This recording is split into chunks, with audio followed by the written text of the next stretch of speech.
안녕하세요. 이슈이슈의 애청자 여러분. 여러분과 함께 시장에 있는 이슈들을 짚어보는 시간 이슈이슈 문을 열었습니다. 자, 저희가 지난주에 라이브 방송을 진행을 한 만큼 여러분들과 함께 조금 더 가까이 다가가는 그런 시간을 가졌던 것 같아요. 라방 언제 했는지 왜 놓쳤어요 하시는 분들 계셨을 텐데 또 저희가 2주 전부터 안내를 드렸었거든요. 다음에는 또 많은 분들이 함께 하실 수 있게 뭐 홍보 영상 같은 것도 한번 찍어볼까 라는 생각을 했습니다. 자, 일단 4월이 본격적으로 시작이 됐습니다. 우리가 첫 번째 주 매매를 하시면서 참 답답하게 외국인들이 시장을 버리는 것 같은 그런 답답한 마음이 좀 들거든요. 자, 도대체 외국인들은 왜 자꾸 매도를 하는 건지, 사상 최대 실적을 낸 삼성전자는 왜 자꾸 미끄러지는 건지 시장에 대한 이야기 나눠보도록 하겠습니다. 자, 오늘도 모 목사님과 함께 할게요. 선생님 안녕하세요. 안녕하세요. 아이고 선생님, 삼성전자 실적 발표를 우리가 기다려보자라고 했는데 실적이 굉장히 좋게 나왔잖아요. 사상 최대 실적 1분기 어닝 서프라이즈 기록을 했고 다 좋은데 왜 삼성전자는 연중 최저치로 미끄러지는 걸까요? 알면 좋겠다 나도. 오늘도 490만 주를 때리네. 이 외국인들이 선생님 이거 가지고 그런 얘기가 있어요. 개인이 모르는 뭔가 엄청난 악재가 삼성전자에 있는 거다라는 루머. 난 그거 하지는 않고 나중에는 무지 올릴 것 같아. 그래서 뭐 증권사에서는 나중에 이거 다 10만 원 간다. 연말에 얼마 잘 갈지 보자. 막 그런 얘기들이 나오는데 일단 단기적으로 실적이 잘 나왔음에도 불구하고 매수세가 들어오지 않는다는 거는 좀 개인 입장에서 굉장히 불안할 수밖에 없거든요. 그래서 나는 주식으로 주식 때문이라고 보지 않아. 그럼요. 삼성전자 자체 뭐 펀더멘탈 뭐 이렇게는 안 봐. 그러니까 삼성전자 자체의 문제가 아니라 이게 다른 파생이나 이런 구조에 엮여서 영향을 받을 뿐 실적이 잘 나온 건 좋은 거고 앞으로 좋아질 전망이다라고 보시는 건가요? 그러니까 내가 좀 나도 막 그냥 생각하다가 요번 또 친구가 한번 홍콩에 친구가 한번 왔거든. 혹시 블랙록? 아니야. 그 홍콩의 다른 또 헤지펀드 그 CIO인데 굳혔어 나. 걔 얘기 듣고. 뭘 고쳤어요? 근데 잠깐 그분은 누군데요? 그분에 대해서 우리가 신뢰할 수 있는 부분이 있는지. 그냥 그 직책은 얘기해 드릴 수 없고 그냥 페레그린 때 친했던 애 그냥 페레그린. 그런데 이제 그쪽에 종사하고 계신 금융 쪽에. 지금 홍콩에서 지금 근무를 하고 계셔. 그럼 펀드나 이런 거를 직접적으로 관여를 하는. 거기 총책. 그분이 볼 때는 왜 그렇다고 하셨어요? 어떤 부분을 보고 선생님께서 마음을 굳혔다라고 하신 건지. 일단 굳힌 내용이 뭔지를 말씀해 주셔야 될 것 같아요. 그러니까 그러면 어렵게 내가 또 어렵게 설명할 수 있으니까 쉽게. 한국을 공격하는 거야.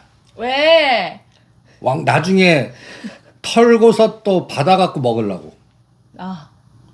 근데 4월달, 5월달이 그 공격 기점에 아주 중요한 그 전략적인 그 갖다 얘기해서 공격하면 방어가 튼튼한데 공격하게 해서 그 약간 틈새가 있으면서 주인 없는 멍 때리는데 기습적으로 공격하는 게 낫겠어. 당연히 후자죠. 전자 같은 경우는 나도 타격을 받으니까. 한국이 지금 4월 중순에서 5월 중순까지 한 달이 딱 그 구간. 저 왠지 알 것 같아요. 왜? 뭐 정권 교체도 있고 국방부 이전한다고도 하고 또 북한에 이번에 태양절 있잖아요. 그것도 영향을 주는 것 같아. 컨트리 무슨 핵실험을 할지 미사일 핵실험은 큰 카드고 나는 미사일은 쏠 것 같아. 그것도 ICBM? 좀 근데 이제 그 아직까지 그 환율을 건들진 않았어. 우리가 공포를 느끼려면 이제 사람들이 이제 인간의 시장 전략가나 펀더멘탈 분석자들이 이거 클났습니다라고 이구동성을 떠드는 시나리오를 체크해 보면 환율이 다시 1,250원을 급등할 때, 첫 번째. 네. 그리고 우리나라 그러면 뭘 팔아야 되는 거야? 그러면 3년짜리 국고채를 왕창 때릴 때, 우리나라 거, 우리나라 3년짜리 국고채. 그러면 요번에 금통위는 그러니까 뭐라 그럴까 총재가 없는 금통위야. 이것도 수장이 없어. 비어 있잖아. 그 틈새. 그러니까 지금 3년짜리 국고채가 어마무시하게 지금 급등을 하고 있어. 우리나라가요? 이게 그러니까 채권하는 사람들 그 분석가들 그 방송 보면 난리 났다고 막 그래. 채권자들은 비관론을 넘어서 이제 곧 망할 겁니다라고 그래. 망할 거래? 곧 망할 거래. 많이 갔네. 걔네들은 그러면서 뭐 장심 그 자기 나름대로 논리를 들펴. 채권 전문가들 그 유튜브 보시면 다 비슷한 이구동성으로 얘기할 겁니다. 제가 여기서 생략. 그러면 첫 번째는 환율과 채권과 그럼 채권 3년짜리 국고채와 우리나라 대장 삼성전자를 동시에 때리면 어떻게 되겠니? 그러면 환율이 움직이겠지. 그렇죠.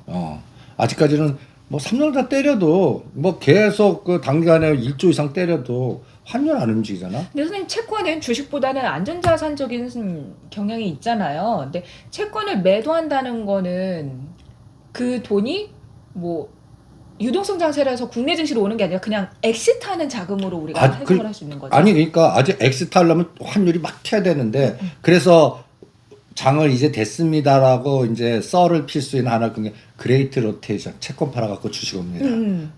나도 그 약 팔아먹는 그 과정인데 이게 같이 팔아서 엑시트 하면은 뒤통수 딱 맞는 거잖아. 그러니까 채권을 팔아서 주식으로 가면은 우호적인 상황이 연출이 되는데 채권을 판 금액이 엑시트가 되면서 환율까지 올라가고 삼성전자를 때려버리면 이게 시장에서 굉장히 불확실성을 크게 줄 수밖에 없다. 그러니까 한 방 매기는데 지금 500, 500씩 때리잖아. 네. 이제 또 1000에서 2000씩 때리는 거야. 삼성전자. 그러면서 3년짜리 국고채도 같이 때려서 환율이 하루에 10원 이상이 땅 올라가는 거야. 오늘 5원 오르더라고. 그래갖고 그런 게 동시에 오면 어떻게 될까? 그럼 뭐 하방을 어디까지 열어놔야 되는 거예요? 그거는 막 듣다 보니까 막 그냥 하락할 것만 같은 생각이 아니 들어요. 선생님. 하방의 공격은 속도가 결정하는데 삼성전자 SK하이닉스만 때리고 밑에 단 올리면 그렇게 크게 무너지지 않아. 직전 저점 막아. 그런데 그러면 지금 가장 강한 게 뭐지? 지금 강한 거요? 2차전지. 2차전지, 엔솔, 삼성 SDI, 뭐 에코프로, BM 이게 제일 강해. 우리는 거기에서는 납법과돼서 에코프로를 했고 58,000원짜리가 10만 원 갔잖아. 60%. 그게 무너지면 거기에 무너지면 대장은 누구야? LG 에너지 솔루션. 엔솔이지. 엔솔이 4월 28일 날 블랙 묶였던 게 풀려. 그러면 딱 고예수 물량이 풀린다는 말씀이시죠? 요런 게 4월 14일 날이 하나의 마디. 그러니까 옵션 만기. 근데 이날이 4월 15일이 미국의 휴장이기 때문에 미국도 옵션 만기, 우리도 옵션 만기. 그날이 금통이. 다 겹쳤네.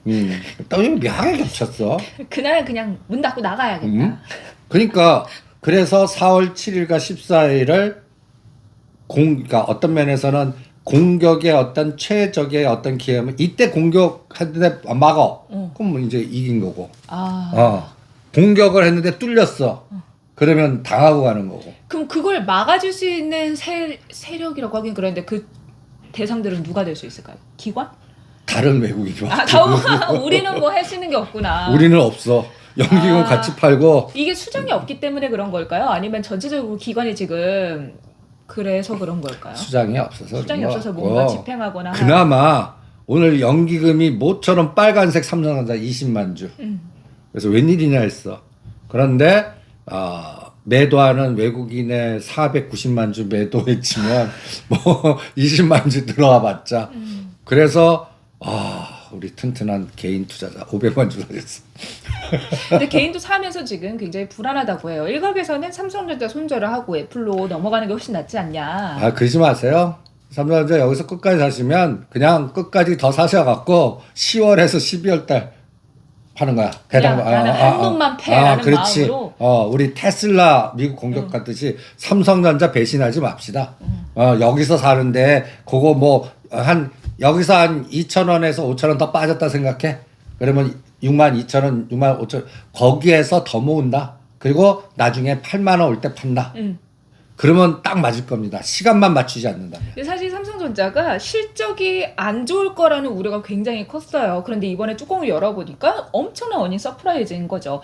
제가 실적의 추이를 체크를 해봤는데 지난 3분기에 매출이 73조 9,800억 원으로 사상 최대 매출이다라고 했는데 4분기에 다시 76조 5,700억 원. 이번에 1분기에 실적이 77조 원. 역대 최대 실적이라고 하죠. 전년 동기 대비만 해도 매출이 17.76% 늘었고 영업이익은 50.32% 증가를 했는데 이게 뭐 GOS라든가 뭐 이제 핸드폰이 이미 너무 많이 성장했다. 중국에서 따라온다라는 갖가지 이야기 속에서도 좋은 실적을 냈다는 그러니까. 거에서 엄청난 의미가 있거든요. 안 팔린다고 그랬잖아. 응. 지금 망했다고 그랬잖아.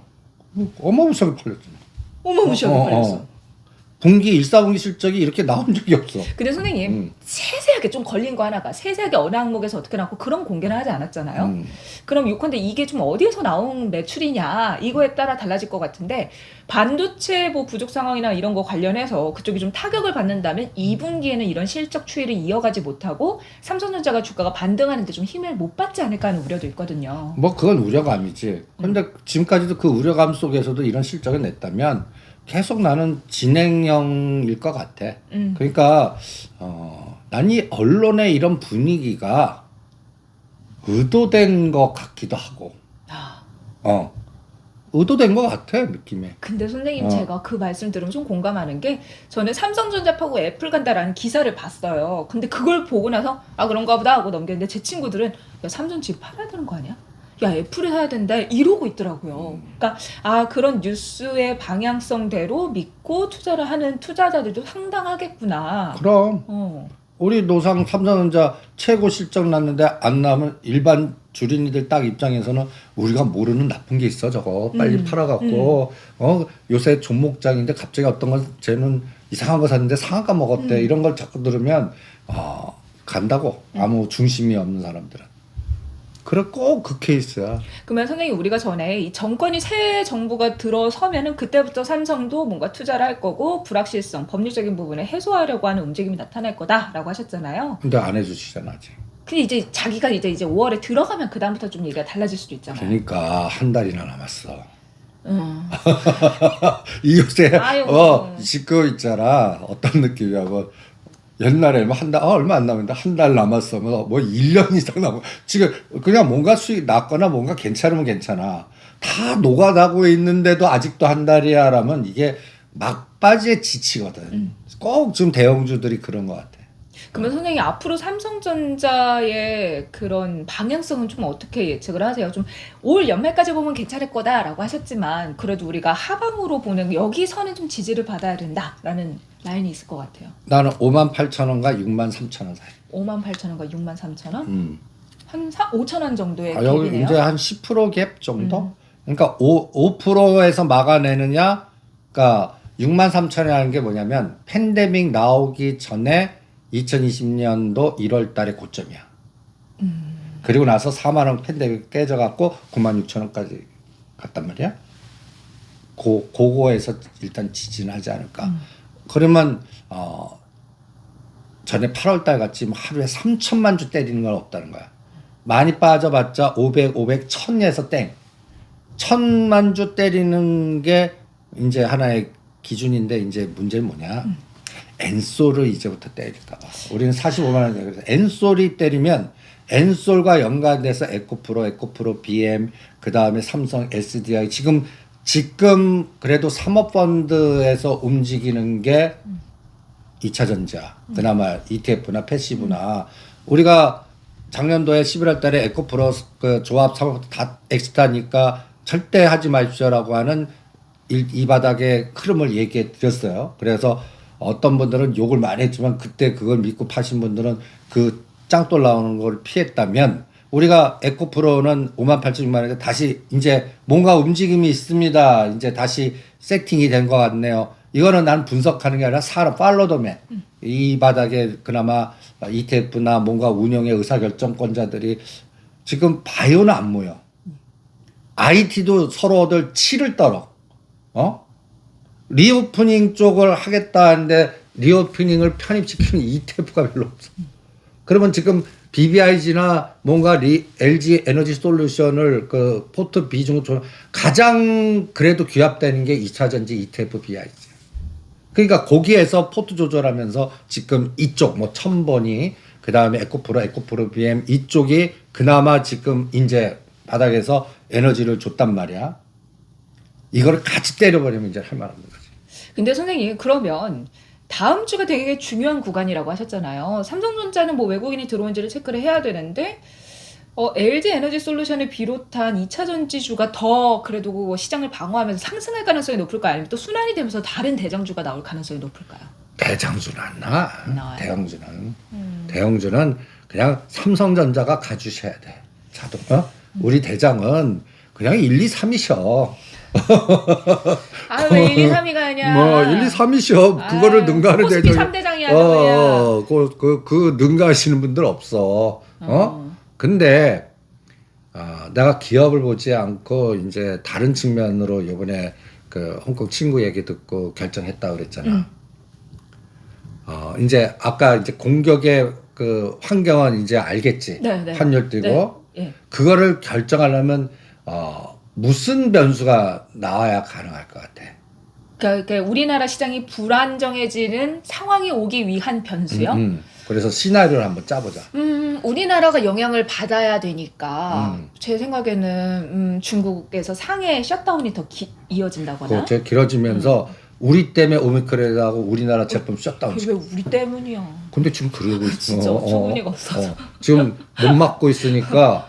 진짜. 그러니까 그런 핑계를 댈 만한 정치적 상황이 등장하는 거야. 핑계를 댈 만한 정치적 상황. 지금 근데 그렇게 나쁘지 않잖아요. 오늘 미 하원 넘버 2 낸시 펠로가 일본으로 와. 네, 근데 그게 무슨 상관이에요, 중국? 그리고 그 다음에 우리나라 오려고 그랬는데 우리나라를 취소하고 대만으로 가서 대만으로 가. 10일 날. 4월 오늘 8일이지. 10일 날 대만 가. 일요일로. 근데 이 사람이 강경론자야. 근데 미국의 넘버 2가 대만 간다는 거. 중국이 가만히 있겠냐? 그렇죠. 뭔가 의미가 있는 거죠. 근데 여기서 끝나면 괜찮아. 터 딱 끌어가시는 거야. 터? 5월 초에 바이든 대통령이 일본 와. 근데 우리나라 안 오고 대만을 가겠구나. 그때도. 그러면 이게 이제 여기서 뭔가 뭔가 이렇게 그려지지 좀. 패싱되는 느낌이 있네요. 그러니까 패싱 안 되게끔 하는데 패싱 안 돼요 우리나라 와. 그러면 이때 또 그러니까 와도 문제고 안 와도. 그러네? 와도 약간 중국하고 그렇고 안 와도 조금 기분 나쁘고. 그렇지. 안 와도 그렇고. 그리고 대만 가봐. 지금 바이든 대통령이 어떤 지금 약간 이런 표현을 하면 똥줄 탔어. 자기 지지율이 이렇게 되니까 트럼프가 다시 올까봐. 앨런 머스크 때문에 열받아갖고. 왜냐하면 트럼프 대통령을 부상시키는 그러니까 이제 그 트럼프 대통령이 이제 트윗을 하게끔 환경을 만들어 줄 것 같아. 수없이 이제 또 그분의 에너지는 다 막아놨잖아 트윗이. 그러니까 지가 SNS를 만드는데 이게 잘 안 돼. 그런데 앨런 머스크가 그걸 해갖고 이사회 참여해서 이게 11월 달 중간 선거에 다 걸려 있거든. 네. 그런데 이 내부적 사정에 지금 바이든 대통령의 구상은 인도 태평양 전선을 해갖고 뭔가 또 새로운 경제 시스템도 만들어갖고 뭔가 중국과 러시아의 이런 에너지를 막으려고 그러는데 인도가 튀어가네. 어디로? 그러니까 뉴스 하나 보면 바이든이 너 인도 막 따지면서 하는 그 사진 나온 뉴스를 찾으면 보이실 거야. 네네. 인도가 하지 마 하는데 하지 말라는 것만 골라서 해. 인도는 또 왜 그래요? 자기 국민을 위해 자국 이기주의인지만 자기 국민을 위해서 요때다 하고 러시아에서 막 사는 거야. 러시아 거 수출 규제를 했는데 인도가 그 부분을 반하면서 우리 자국민들 싼 먹거리 해야 돼. 우리 먹고 살려면 어쩔 수 없어. 그러면서 러시아산을 수입을 하면서 경제 제재가 그러니까 말이 안 그러니까 딴 데는 얘네도 한다는데 왜 우리만 이렇게 이게 말이 안 되는 거야. 그러니까 유럽 쪽에서도 약간 균열음이 막 나오는 거야. 지역에 따라 이기주의에 따라. 그러니까 이거를 교통 정리를 해야 되는 상황이야. 근데 뜻대로 안 돼. 그러다 보니까 지금 열받아 있어. 그러면 여기서 중국 카드를 스무드하게 풀어야 되거든. 그지? 스무드하게 그쵸. 그 러시아 이런 것들을 응집해서 러시아에 집중하게끔 그러면 중국이 러시아 편 들면 안 되잖아. 그러니까 뭔가 중립을 쓰게끔 중국은 약간 지금 중립에 있어. 그 약간 러시아 쪽에 있죠. 그래도. 당연히 보이지 않는 손에서는 걔들 거 사고만 하지만 말로는 그래도 간단히 얘기해서 러시아가 무기 달라면 북한은 주고 이런 케이스를 흉내는 내주잖아. 그러니까 미국도 뭔가 그 멍한조 풀어주고 이런 그 ZT 규제라는 거 이렇게 쭈쭈쭈쭉 해서 상장 폐지시키는 거 약간 느슨해지고 요런 스무드한 관계에서 가고 있는데 이게 대만으로 가는 거야. 5월 달에 만약에 또 바이든 대통령마저 대만 가. 그러면 이 대만을 치는 게 아니라 우리나라를 칠 것 같아. 대만은 오는데 왜 우리나라를 쳐요? 둘이 우리나라 오히려 그게 너 누구 편 될 거야? 이런다는 거야? 그렇지 고스톱이. 야 골라 나야 쟤야 이거. 그리고 그때 일본이 미운 오리 새끼지 다 먼저 네가 앞장서서 그 주인보다 그 행동 대장이 앞잡이가 더 싫어. 그 역할 이게 딱 순서가 그렇게 딱 잡아가는 것 같아. 그런데 그 사이에 우리 정권 교체기야. 그렇죠.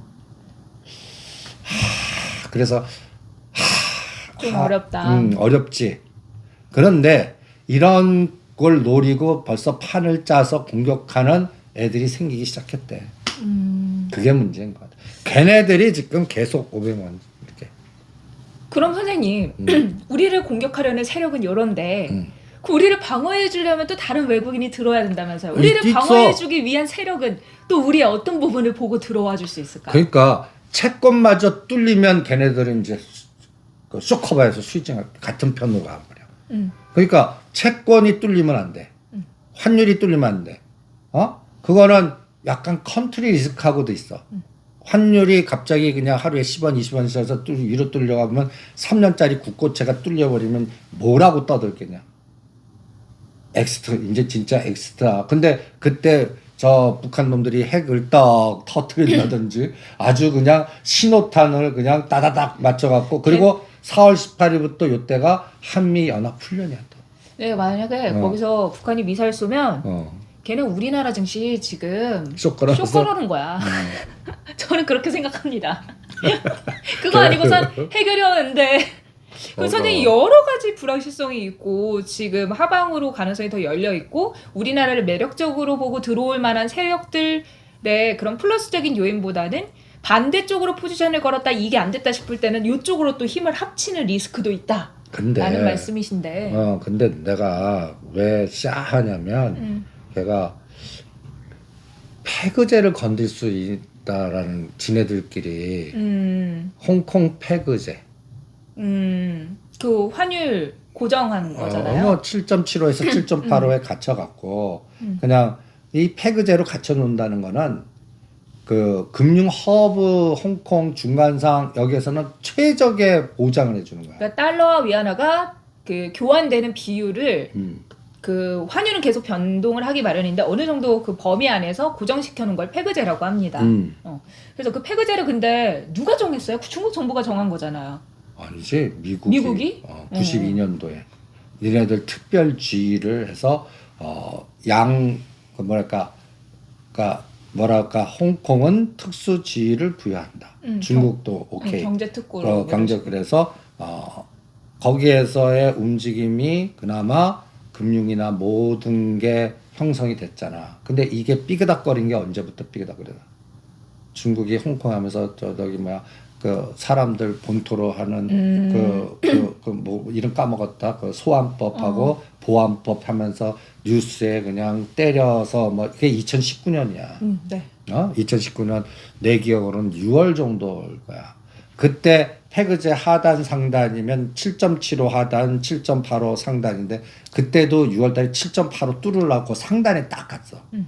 상단 갔다는 얘기는 홍콩 달러 약세, 최고의 약세. 그러면 홍콩 달러 팔고 그러니까 거기에서 홍콩러들이 떠난 사람들도 많아. 싱가폴로 이전되거나 많이 엑시트를 했어. 지금 딱 그 자리 또 온 거야. 음. 그러니까 홍콩 달러 추이를 보면 여러분들 어디를 보는지 모르겠지만 우리 저 인베스트닷컴에 여기 보면 시장 보면 그 환율만 쫙 있는 코스가 있거든. 네네. 외환. 외환. 얘 왜 혼자서 왜 이러냐? 외환 들어가서 보면 그 전 세계 환율 추이를 체크를 해볼 수 있다라는 말씀이시죠. 그렇지. 네. 근데 근데 선생님 그냥 말씀해 주셔도 될 것 같아요. 흐름 아시니까. 그게 똑같이 지금 상단에 와 있어. 그러니까 지금 홍콩 달러 팔고 달러 사는 홍콩 달러 엑스트하는 그런 느낌? 그게 생각지 않게 조직적으로 일어난대. 근데 선생님 페그제 상단에 있는데 상단에 치고 나간다는 거는 페그제 안에서 더 이상 움직이지 않는다는 거잖아요. 페그제가 여기 벽에 있기 때문에 네. 못 치고 나가. 그러니까 여기 지금 상단에 있잖아요. 상단에 이제 있어. 네, 근데 이거를 무너뜨릴 수도 있다고 건드릴 수도 있다고 하신 말씀은 이거를 없는 걸로 처리할 수도 있다는 건가요? 그러니까 이걸 누가 없앨 수 있어? 미국? 중국? 아니야, 이제는 중국. 이제 특별주의 보안법 때문에 특별주의를 패했어. 그래서 여기에서 제일 큰 게 싱가포르 크고 막 외부 켰는데 중국 정부가 이걸 막은 거를 오늘부터 페그젤 철수해서 위안화 디지털 위안화 연동제로 변동 환율로 바꾸겠다라고 선언하는 순간에 어떻게 해? 홍콩 달러는 훨씬 더 떨어져. 그냥 튀어 올라가는 거지. 네, 가치가 떨어진다는 말이죠, 제 말은. 그러면 이거 튀면은 홍콩 부동산 갖고 있거나 홍콩 자산을 갖고 있거나 이런 사람도 어떻게 돼? 망하죠. 그렇지. 근데 우리가 18조가 홍콩 H ELS에 딱 걸려 있어. 우리가요? 그렇지. 홍콩 ELS H 요번에 근데 우리만 그런 건 아니잖아요. 우리 딴 데도 그렇지. 근데 우리나라 기초 자산을 이용해서 홍콩 ELS 갖고 ELS에서 은행에 가면 요 안에서 반토막 되기 전까지는 럭인 안 됩니다. 고이자 쓸 테니까 할머니 할아버지 이거 이자 많이 주세요. 그래서 수없이 넣는 게 18조란 말이야. 응? 그게 이 시나리오에서 어떻게 돼? 돈이 똥값이 돼버리면. 그러니까 이런 상황이 중국이 카드를 쓰면 그러니까 지금 걔 얘기는 그 카드를 쓸 가능성도 고려해서 전략을 짜라라는 얘기를 하더라고. 근데 중국 입장에서 어차피 홍콩의 금융시장을 다른 쪽으로 옮기려고 일찍이 새로운 시장들도 많이 만들었고 홍콩의 금융을 장악하려고 하니까 어떻게 보면 페그제를 폐지시키는 게 중국 정권의 움직임이라든가 방향이랑 좀 일치하는 부분이 있네요. 이게 양털깎기야. 양털 깎기? 우리나라 IMF 때 우리나라 1,300 가면서 2,000까지 가면서 우리나라 아웃되니까 대기업 망가지고 달러 조달 자금 모자라서 IMF 점령당하고 그때 각 기업들 기초자산 폭락한 거를 저 하나 여기도 있는 거 몇천억 뭐 네. 1,000억 3,000억에 팔았다가 나중에 거기에 3배 주는 걸로 다시 사고 있고 그때 소로주도 들어오고 막 들어와갖고 떼돈 잡아먹고 갔잖아. 이게 양털깎기거든. 네. 만약에 내가 중국 정부가 지금 땅은 점령했어, 요런 그 기초 자산들이나 요런 것들을 다 하려 그러면 이 양털깎기 전략을 해서 이거를 위안화하고 연동시켜서 뭔가 그러면 어떻게 돼? 위안화의 에너지가 엄청나게 또 커지죠. 커지겠지 비중이. 그리고 기초 자산들 홍콩에 있는 부동산 뭐 이렇게 갖고 있는 것들을 지네들끼리 이제 줍줍하러 다니는. 그러면 홍콩 장악을 해야겠네요. 그러니까 그게 지금은 여기도 이제 정책 결정권자의 우위야. 아직은 여기가 잘 돌아서 이제 본토 공격하는 걸 완충작용을 막아갖고 여기서 잘 굴려서 시간으로 만만디 전략 가는 게 지금 기본의 기존 우리인데 대만을 건들고 주변 건들면 야 이번에 그냥 공격적으로 가버려. 그럴 수 있다. 그런 카드 쓰면 이게 뚫려버린단 말이야. 그러면 홍콩에 투자하고 있는 미국 자본도 굉장히 많으니까 미국도 타격을 줄 수 있겠네요. 변동성 있겠지. 근데 미국 자본보다는 우리가 더 커요? 우리보다 그 홍콩이라는 게 중간 거점의 기능이야 다. 우리나라의 전체 50%면 홍콩 거쳐갖고 전 유럽이나 이렇게 불려가는 물류의 중점이란 말이야. 그런 게 이런 문제가 터지면 또 여기도 봉쇄가 되거나 뭐 또 데모하거나 뭐 여러 가지 노이즈가 막 걸려. 그렇게 되면 가장 크게 피해를 입는 나라가 어디예요? 우리나라? 물류. 그래서 내가 H&M에 아직도 사지 마라. 아시아나항공 팔아라. 이 논리가 거기서 나오는 거거든. 이거 그러니까 요게 5월 10일까지만 볼게. 왜 5월 10일까지죠? 그때면 5월 4일에서 이게 연준이 금리 결정될 거고 우리 정권 교체될 거고 바이든 왔다 갔을 거고. 이거 뭐 들렸다 가라고 해야 돼? 그냥 가라고 해야 돼? 그러니까 모르겠네. 의사 결정 과정의 진행 과정에서 A안, B안, C안에 최악의 C안 선택하면 안 되잖아. 근데 모든 물꼬리 그거를 그러니까 저쪽 우크라이나 쌀 때도 장기전 가면서 저기도 뭔가 심각하게 되고 그럼 여기도 심각 단추 눌러버리면. 두루두루 심각하네. 그러니까 이거는 모르는 거야. 네. 그러니까 지금 상황에서 외국인들이 그렇게 실적이 났는데 우리나라 삼성전자를 저렇게 때리는 거야. 그러니까 지금 너무 판이 불확실하고 우리나라가 공격될 확률도 크고 그러니까 일단은 몸살리기 전략을 하는 몸살이가 거예요. 아니라 공격하는 거야. 뚫려라. 뚫고 있는 거예요? 500만 주 있어도 뚫린다는 건 시스템으로 공격한다는 얘기야. 나쁜 사람들. 근데 그거를 우리 튼튼한 개미 투자자가 박아주고 계셔. 막아주고. 이것도 한계가 그러니까 그렇죠. 자금이 한계가 있죠. 그러니까 삼성전자만 막으면 안 돼. 이제 그 올라가는 게 있으니까 이게 막아지는데 같이 뚫려버리면 그러니까 채권 뚫려, 환율 뚫려, 그리고 북한 녀석들이 컨트리 리스크 뚫어, 일본 녀석들이 약 올리면서 딸랑딸랑거려. 이게 동북아시아에서 갑자기 그러면 이게 대만 얘기가 갑자기 또 튀어나오는 거야. 알겠습니다. 자, 우리가 이제 시장이 하락하는 이유에 대해서 좀 짚어보고 있는데요. 특히나 외국인들의 수급이 들어오지 않는 이유와 함께 다음 주 불확실성 큰 장세에서 어떤 부분에 불확실성으로 작용을 할지까지 좀 짚어봤습니다. 과연 위안화 폐기제까지 이제 건드리게 될지 또 채권의 움직임은 어떻게 될지 환율까지 체크를 해봐야 되니까요. 여러분들 함께 보시면 좋을 것 같아요. 자, 선생님 그럼 이제 좀 국내 시장의 개별주 위주로 좀 얘기를 해보면 좋을 것 같아요. 그러니까 이렇게 만약 상황하면 개별주에는 되지를 못해. 근데 선생님 그래도 대형주 뭐 어쩌고저쩌고 얘기는 하지만 그 시장에서 지금 삼성과 LG전자를 많이 비교하잖아요.